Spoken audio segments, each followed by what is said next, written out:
गुरु, समाजशास्त्रीहरूले चुनावलाई कसरी हेर्छन् अथवा चुनावलाई कसरी बुझ्छन् भन्ने प्रश्नबाट सुरु हुन्छ। यो चुनाव भनेको राजनीतिक समाजशास्त्रको विषय हो। समाजको शक्ति संरचना परिचालन व्यवस्थापनका जुक्तिहरू खोज्दै क्रममा आवधिक नेतृत्व, आवधिक व्यवस्थापक, आवधिक मुखिया, आवधिक राजनीतिक जिम्मेवार कार्यकर्ता खोजी गर्नका लागि निजामती कर्मचारीले प्राविधिक रूपमा जानेको तर जनताको समस्या सम्बोधन गरेर शीघ्र सुशासनका अभ्यासहरू व्यवस्थापन गर्ने प्रविधिका लागि जनताको प्रत्यक्ष सहभागिताको मोडल निर्माण गर्नलाई जुन प्रजातान्त्रिक परिपाटी सुरु गरिएको छ त्यहाँका लागि जनताको आवधिक म्यादी प्रतिनिधिका रूपमा छान्ने जब अभ्यास सुरु भयो तबबाट नै छान्ने तरिका विभिन्न थरीका आए। जस्तै कि हामी कहाँ पहिला पनि नेताहरू चयन गरिन्थे, नेता मुखिया चयन गरिन्थे। सामन्तहरूले छान्ने एउटा जमाना थियो। सामन्तद्वारा नियुक्त गरिएका मुखियाहरूले सामन्तको छनौट प्रक्रियाद्वारा चयन हुन्थे। पछाडि जब सामन्त प्रणालीबाट लोकतान्त्रिक प्रणालीमा हामी रूपान्तरित भयौँ त्यतिखेर लोकले भनेका आधारमा छान्नु पर्यो। जस्तै कि पृथ्वीनारायण शाहले आफ्नो एकीकरण अभियानका बेलामा कमान्डर कसलाई बनाउने, काजी कसलाई बनाउने भन्दाखेरि उनलाई मन परेको भन्दा नि लोकलाई मन परेको मान्छे छान्नुपर्छ भनेर उनले लोकको आवाज अनुसार अर्को व्यक्तिलाई छानेको भन्ने प्रसङ्ग दिव्य उपदेशमा पाइन्छ नि।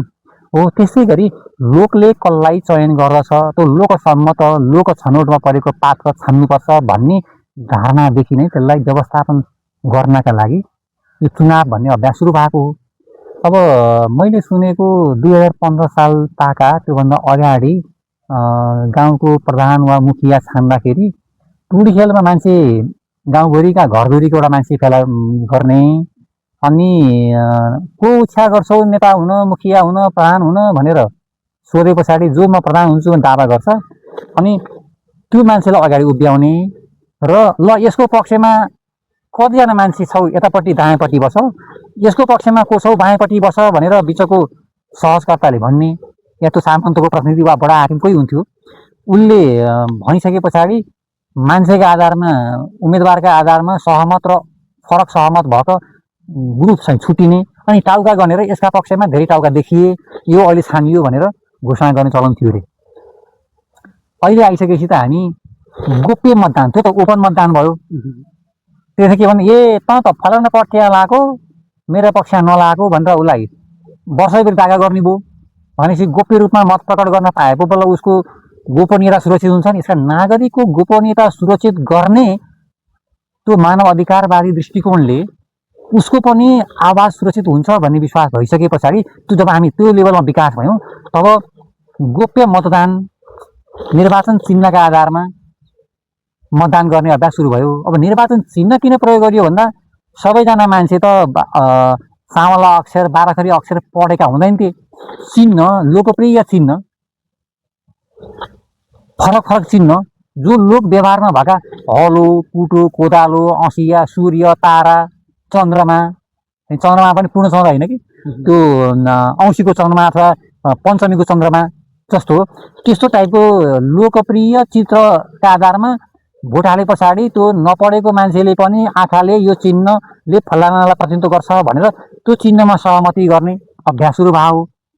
पढा लेखा समाज हुन्थ्यो भने त नामकै आधारमा फलाना नामको भनेर लेखेर चिठ दिने अथवा त्यसमा सही गर्ने वा औँठा मार्ने स्थिति हुन्थ्यो होला नि। त्यसरी चयन गर्ने प्रक्रिया हुँदै आयो र लोकतन्त्रमा स्थल निर्वाचन प्रणाली भनेको आवधिक जनताको विश्वास कता छ भनेर जाँच्ने एउटा उपाय हो। जस्तो कि हामीले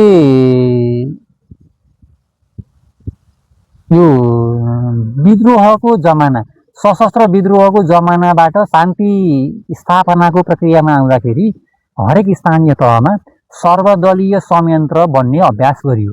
झन्डै त्यो 62 पछाडि 72 सम्मको पिरियडमा।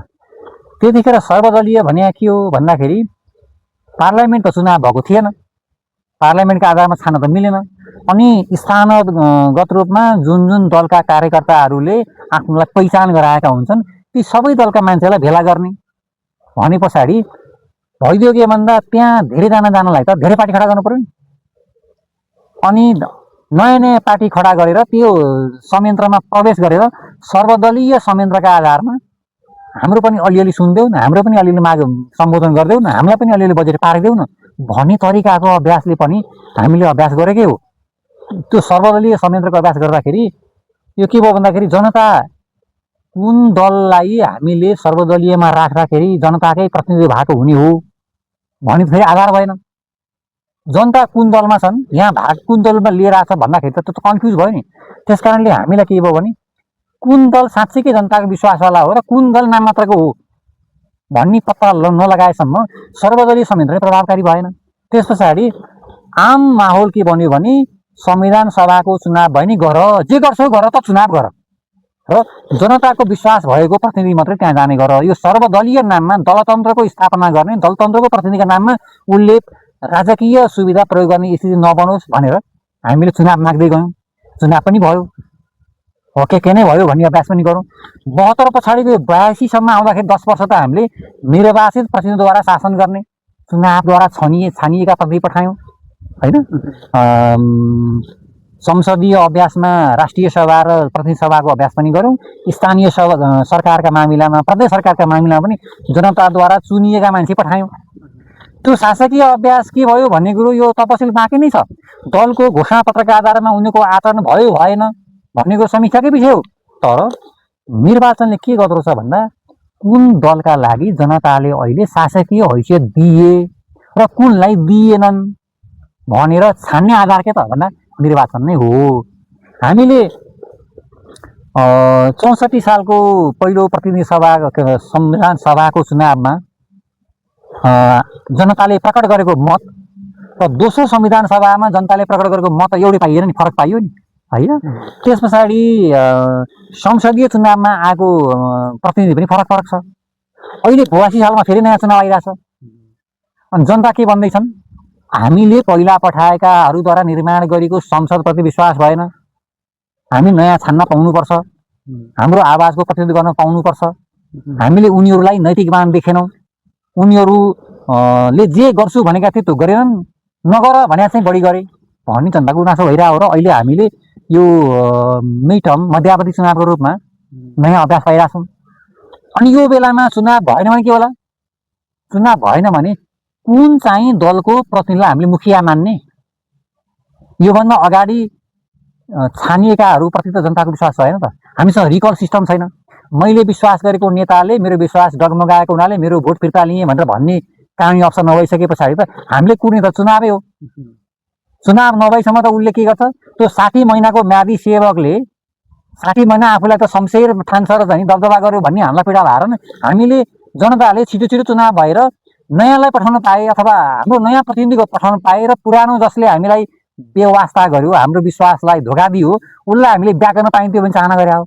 र यसरी हेर्दाखेरि जनताको अहिलेको सेन्टिमेन्ट अनुसारको प्रतिनिधि कुन समुदाय कुन समूहप्रति बढी विश्वास छ भनेर शासकीय प्रतिनिधित्वको लागि छान्नका लागि एउटा आधार चुनावै हो।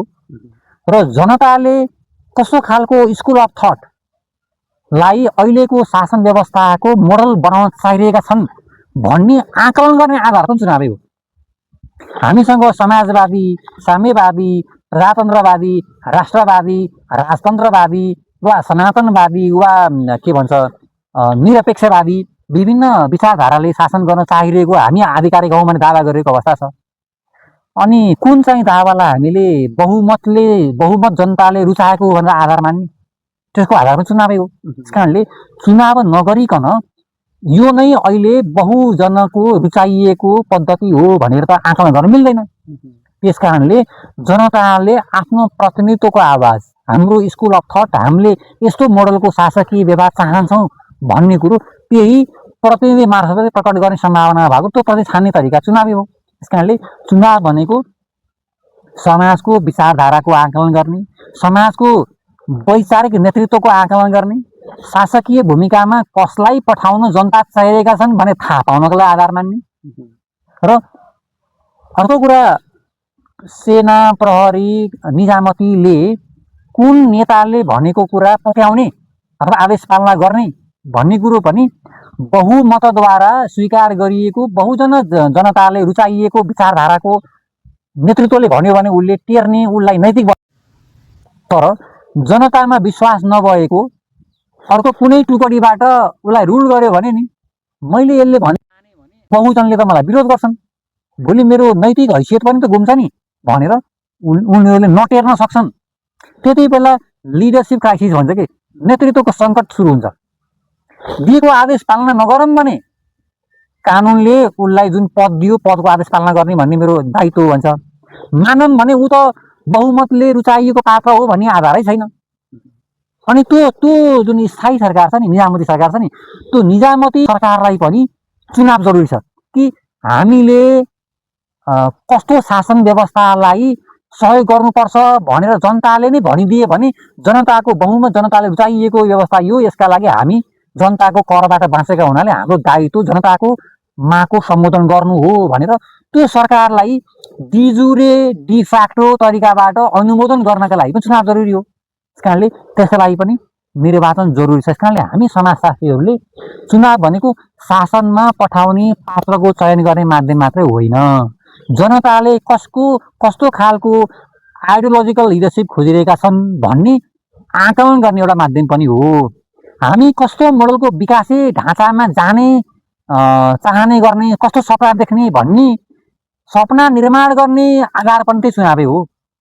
मानौ कि समाजवादी विचारधारा भएकालाई जनताले बढी विश्वास गरे भने अबको समाजले समाजवादी स्कुल अफ थटलाई विश्वास गर्यो, त्यसलाई पालना गर्नलाई बल दियो भनेर निजामती त्यही ढाँचाको प्लानिङका लागि सपोर्ट गर्छ, त्यसै प्राविधिक संरचना निर्माण गर्छ।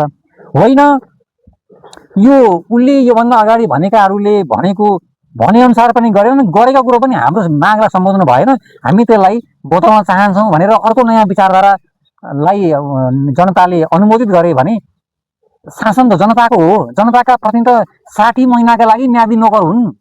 त्यो 60 महिनाको लागि पठाइएको म्यादी प्रतिनिधिले 60 महिनाभन्दा बढी आफूलाई टिकाउने प्रपञ्च गरेर जनतालाई भ्रमित गरेर टिकिरहने खेती गर्नु त अर्को कुरा हो। तर आवधिक निर्वाचनले आवधिक नेतृत्वका लागि 60 महिनाको म्यादी सेवक छनौट गर्नका लागि, जनताको म्यादी प्रतिनिधि निर्माण गर्नका लागि अरू त आधार हुँदैन।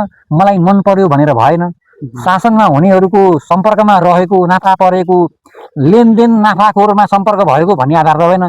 जनताद्वारा अनुमोदित भयो भने छिमेकीले बल्ल पत्याउँछ कि यो त्यहाँको डिजुरे एन्ड डिफ्याक्टो लिडर हो भन्ने बल्ल पत्याउँछ, नत्र भने छिमेकीले नि पत्याउँदैन क्या। त्यस कारणले अन्तर्राष्ट्रिय विश्वसनीयताका लागि पनि चुनाव गर्नु बाध्यता हो होइन। त्यस कारणले यो चुनाव भनेको हामी समाजशास्त्रीका लागि देशभित्रको नागरिकको आवाज सम्बोधन गर्ने, गुनासो सम्बोधन गर्ने, विकासको योजनाको मोडल तयार गर्नेदेखि लिएर 60 महिनाकै लागि भने म्यादी सेवकको चयन गर्नका लागि एउटा आधार र राज्यको विचारधारा निर्माण गर्ने, कुन विचारतिर राज्य अहिले उन्मुख भइरहेछ भन्ने आधार पनि चुनावद्वारा नै प्रकट हुने भएको हुनाले चुनाव चाहिँ नि सामाजिक, सांस्कृतिक, राजनीतिक विकास र वैदेशिक सम्बन्धको ढाँचा, कूटनीतिक सम्बन्धको ढाँचा निर्माण गर्ने माध्यम पनि हो।